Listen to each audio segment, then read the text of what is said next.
sa inyong lahat. Ngayon, tatalakayin natin ang kasalukuyang sitwasyon ng bansa tungkol sa mga isyong ating kinahaharap ngayon. Ako po ay lubos na nagagalak sa ating pag-uusapan at tatalakayin natin ang mga mahalagang isyu na kinahaharap ng ating bansa, lalo na ang tungkol sa inflation at ang mga pagsisikap ng gobyerno sa larangan ng edukasyon. Sa panahon ng mga pagsubok, mahalaga ang ating pagkakaisa at pag-unawa upang sama-sama nating malampasan ang mga hamon. Naway maging makabuluhan ang ating tatalakayan at magbibigay inspirasyon sa bawat isa sa atin. Ang mga isyu ng pamahalaan sa Pilipinas ay patuloy na nagiging hamon para sa pag-unlad ng bansa. Isang pangunahing suliranin ay ang giyera kontra droga na nagdudulot ng matinding pinsala sa kabataan na nagre-resulta sa libu-libong pagkamatay at trauma sa mga pamilya. Ayon sa Human Rights Watch, ang mga bata ay pinakaapektado at kinakailangan ng mas malawak na suporta mula sa gobyerno upang matugunan ang kanilang mga pangangailangan.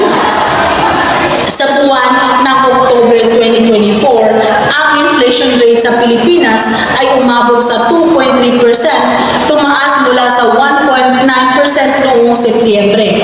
Ang pagtaas na ito ay dulot ng pagtaas ng presyo ng mga pangunahing bilihin, lalo na ang pagkain at non-alcoholic beverages, na umabot sa 2.9% mula sa 1.4%. Ayon sa National Economic Development Authority o NEDA, patuloy ang kanilang pagsisikap na mapanatili ang katatagan ng presyo at protektahan ang mga pamilyang Pilipino mula sa hindi inaasahang pagtaas ng presyo.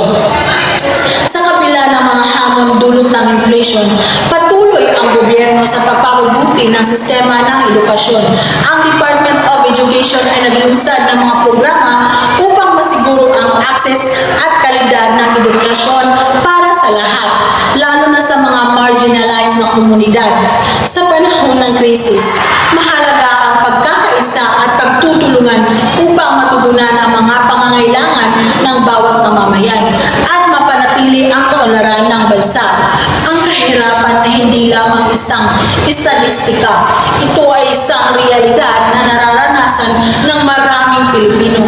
Ang mga pamilyang nahihirapan ay kadalasang umaabot sa 15,000 na kita bawat buwan. Upang masabing hindi sila mahirap, ngunit marami ang hindi umaabot dito.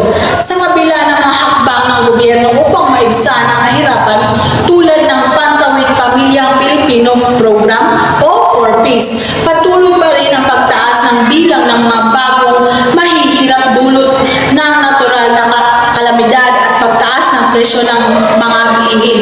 Sa kabuuan, ang kahirapan ay isang komplikadong issue na nangangailangan ng sama-samang pagkilos mula sa lahat ng mamamayan. Sa huli, mahalaga ang sama-samang pagkilos mula sa lahat ng mga mamamayan, gobyerno at iba pang sektor upang malampasan natin ang mga hamon at makamit ang tunay na kaunlaran para sa ating bansa. Naway magpatuloy ang ating pagkakaisa at determinasyon upang harapin ang anumang pagsubok na darating sa ating buhay. Yun lamang at maraming salamat.